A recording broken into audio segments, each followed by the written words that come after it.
Janasena party అంటే ఒక ఖచ్చితమైన డిసిప్లిన్ ఉంటుంది. మా అందరి ఫస్ట్ ఏజెండా ప్రజల వెల్ఫేరు, ప్రజల బాగోగులు చూడటం. ఇది మాకు మా నాయకుడు శ్రీ పవన్ కళ్యాణ్ గారు చాలా గట్టిగా నేర్పించినటువంటి పాఠం. లేకపోతే ఆయన ఆశయాలు మా మీద బాగా పనిచేసి ఇలా చేశారు. వారి అడుగుజాడలను మేము అందరూ నడుస్తున్నాం.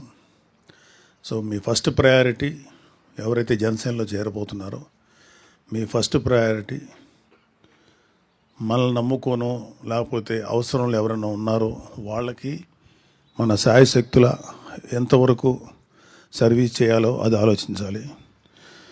అంతేగాని జనసేనలో చేరుతున్నాం, ప్రభుత్వంలో మనం ఉన్నాం కాబట్టి జనసేనలో చేరి మనం కూడా అడ్వాంటేజ్ పొందాం అనుకుంటే మేబీ ఎవరికైనా ఏదైనా అవసరం ఉండి ప్రభుత్వం వైపు ఉంటే అది డెఫినెట్గా చేస్తాం. కానీ కేవలం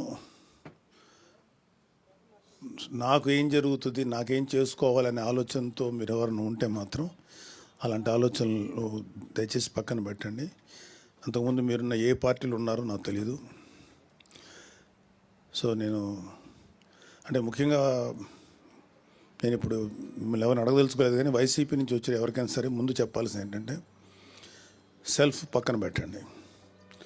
మనం ఏం చేయగలుగుతాం అదే ముఖ్యం. అలాగే పార్టీ వాల్యూస్ని, ప్రెసిడెంట్ గారి యొక్క ఐడియాలజీని, ఆయన యొక్క ఆలోచనల్ని ప్రజల్లో తీసుకెళ్ళగలటం అనేది మనందరి బాధ్యత. సో ఇక్కడ ఎక్కడ కూడా వ్యక్తిగత ప్రిఫరెన్సెస్ కానీ నాకేంటి అనే ఆలోచనలు కానీ తావలేదు. మనం ఏం చేయగలుగుతాం ప్రజలకి, అవసరం వచ్చినప్పుడు అధికారం మన చేతిలో ఉంది కాబట్టి తద్వారా ఏమన్నా మంచి పనులు చేయగలుగుతామా ఫస్ట్ దృష్టి దీని మీద పెట్టండి. మేమందరం కూడా గత 10 ఏళ్ళు దాటిపోయింది జనసేనలో చేరి. మేము ఎప్పుడు కూడా ఈ స్టేజ్ మీద ఉన్నటువంటి నాయకులందరం కూడా మా సెల్ఫ్ ఏంటి, మాకు వ్యక్తిగతమైన ప్రయోజనం ఏంటి అని ఎప్పుడు ఆశించలేదు, కనీసం అడగను కూడా అడగలేదు. ఆయన చెప్తుంటే మా నాయకుడు ఏదైనా చెప్తే దాన్ని చేసుకుంటూ వెళ్ళటమే తప్ప మాకు వేరే ఆలోచన కూడా లేదు.